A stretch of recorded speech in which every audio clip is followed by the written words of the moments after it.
Bulldozer पर break देश के उच्चतम न्यायालय ने लगाया है और इस पर मुस्लिम पर्सनल लॉ बोर्ड का क्या कहना है। इलियास साहब, आप किस तरीके से ये सुप्रीम कोर्ट का फैसला देख रहे हैं? ये बहुत ही रिमार्केबल जजमेंट है।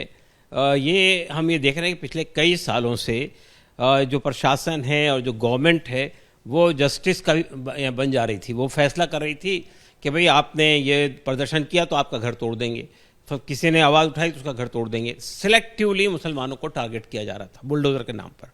आप चाहे बहाना कुछ भी बनाइए कि परमिशन नहीं है, फलां नहीं है, फलां नहीं है, लेकिन आप सिलेक्टिवली थोड़ी टारगेट कर सकते हैं।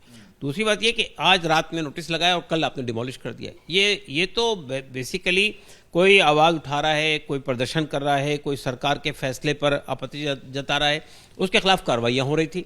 तो सुप्रीम कोर्ट ने बहुत ही सही संज्ञान लिया इसका और ये कहा कि भाई ये आप कोर्ट का काम नहीं कर सकते। ये फैसला करना कोर्ट का काम है कि किसी आदमी ने कोई काम किया तो वो क्रिमिनल एक्ट है या नहीं है, ये फैसला कोर्ट करेगा। सुप्रीम कोर्ट ने आर्टिकल 21 का भी जिक्र किया और उसमें कहा कि छत का अधिकार जो है वो जीने का अधिकार है। यहां तक कहा कि जो अगर अवैध तरीके से बुलडोजर एक्शन किया जाएगा तो अधिकारियों पर भी कार्रवाई होगी। तो क्या एक राहत की उम्मीद?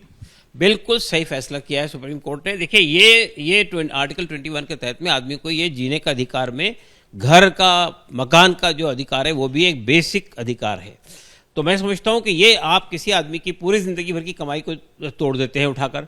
और प्रशासन तो जाहिर बात है कि सरकार के आदेश पे काम करता है, लेकिन प्रशासन को जब अकाउंटेबल बनाया जाएगा तो वो सरकार के गलत आदेश को नहीं मानेगा। तो हम समझते हैं कि बहुत सही फैसला है और हम इसको वेलकम। सुप्रीम कोर्ट ने एक ये बात भी कही कि किसी एक तरह के निर्माण को आप गिरा देते हैं और दूसरे उसी तरीके के निर्माण को छोड़ देते हैं, तो कहीं ना कहीं ये साफ जाहिर होता है कि मकान गिराने का कारण जो है वो अवैधता नहीं थी।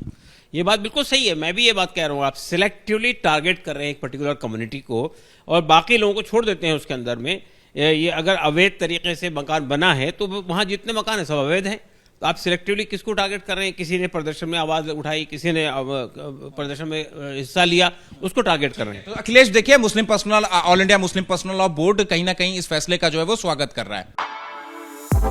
For exclusive and insightful videos, subscribe to our new channel ABP Live Premium.